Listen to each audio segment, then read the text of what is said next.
Batubara tidak tertahan, bahkan hari ini di atas 410 seperti itu. Nah ini untungnya dan ruginya untuk Indonesia apa Pak Arief? Oke, ya yang pasti kalau kita bicara untung rugi soal batubara, maka kuncinya ada pada kebijakan DMO.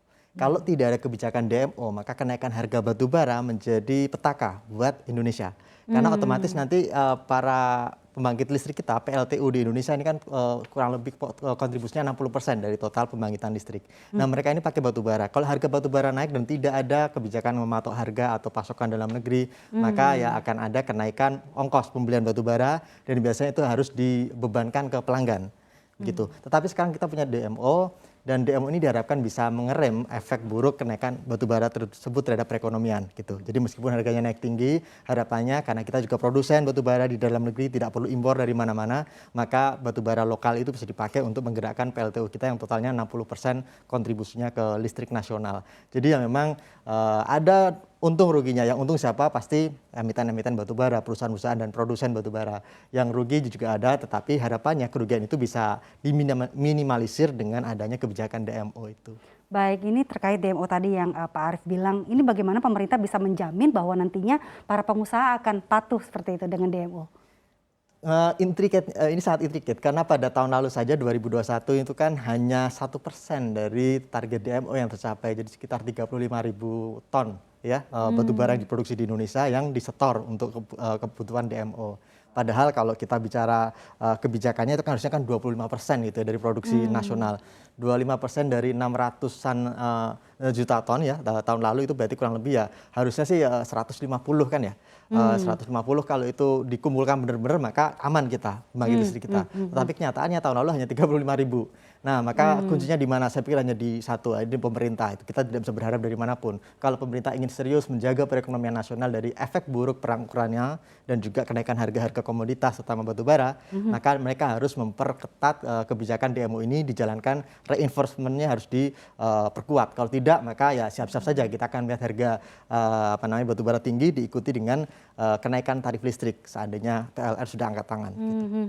Kira-kira patokan harga dari pemerintah ini kalau tidak salah antara 70 sampai 90, ini kan harga sudah 400 selisih cukup besar seperti itu. Ini bagaimana dampaknya? Ya ini kalau kita bicara keuntungannya ya untuk para pelaku usaha atau eksportir batubara itu kan hanya margin gitu. Jadi ongkos batubara itu tetap sama dan harga yang ditetapkan pemerintah $70 per ton itu sudah memperhitungkan ongkos dasar overhead productionnya itu sudah diperhitungkan. Jadi kalau dijual di harga itu memang tidak rugi gitu, di 70 pun tidak rugi. Tetapi memang pelaku usaha akan teriak karena apa? Ya hukum bisnis harus diberlakukan di sini. Daripada saya menjual dengan harga 70 sementara di pasar harganya sudah 400 dan mungkin ada perkiraan bisa $450 per ton, ya mending dijual ke pasar gitu ya.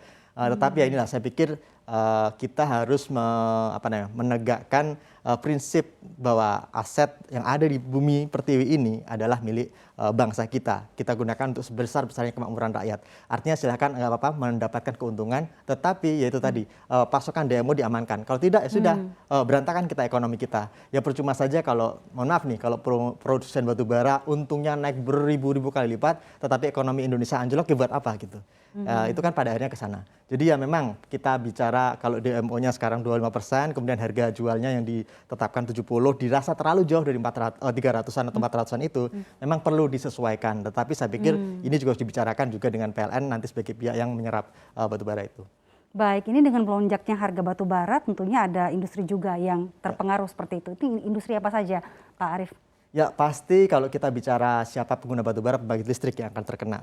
Kita bicara tadi PLN. Kemudian kalau industrinya siapa, ada dua saya pikir ya. Ada industri semen dan industri baja. Karena dua ini paling banyak, paling rakus mengkonsumsi batubara. Semen itu dia kan ya juga digunakan di tanurnya untuk energinya. Juga kalau kita bicara baja itu juga ada batubara kokas yang harus dicampur untuk bahan baku bajanya. Dan di sisi lain juga energinya juga sebagian juga pakai batubara untuk blast furnace mereka, kadang ya ada beberapa selain gas. Nah ini yang saya pikir dua ini paling akan tertekan dampaknya kalau misalnya harga semakin tinggi seperti sekarang. Jadi saya pikir saham-saham semen hari ini misalnya tertekan, saya pikir itu wajar terjadi karena ada sentimen tersebut. Demikian juga dengan harga steel atau baja. Gitu. Baja dan semen, apa ini otomatis membuat sektor properti akan naik juga?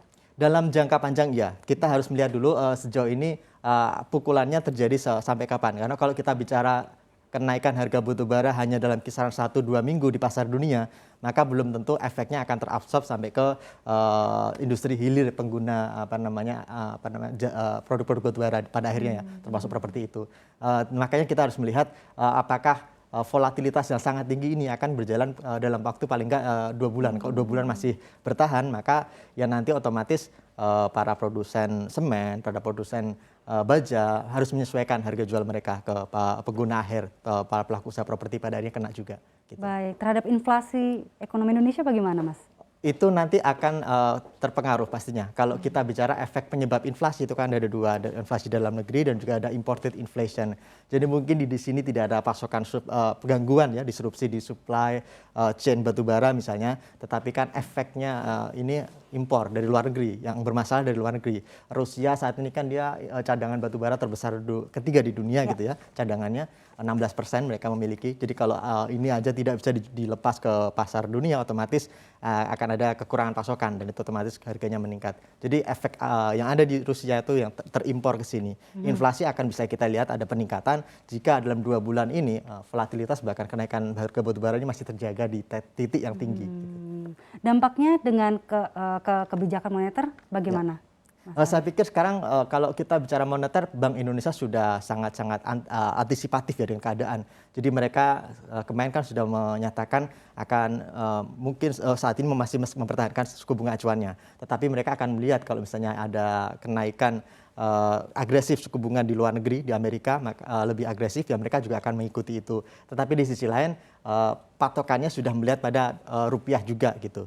Jadi tidak semata-mata hanya targeting inflation, tapi dilihat apakah rupiahnya aman. Kalau rupiahnya tidak terpengaruh oleh gejolak di luar negeri, entah dari Amerika Serikat dari sisi kebijakan moneternya, atau dari Rusia karena perang ini, ya otomatis Bank Sentral masih akan tetap tidak terlalu reaktif gitu ya.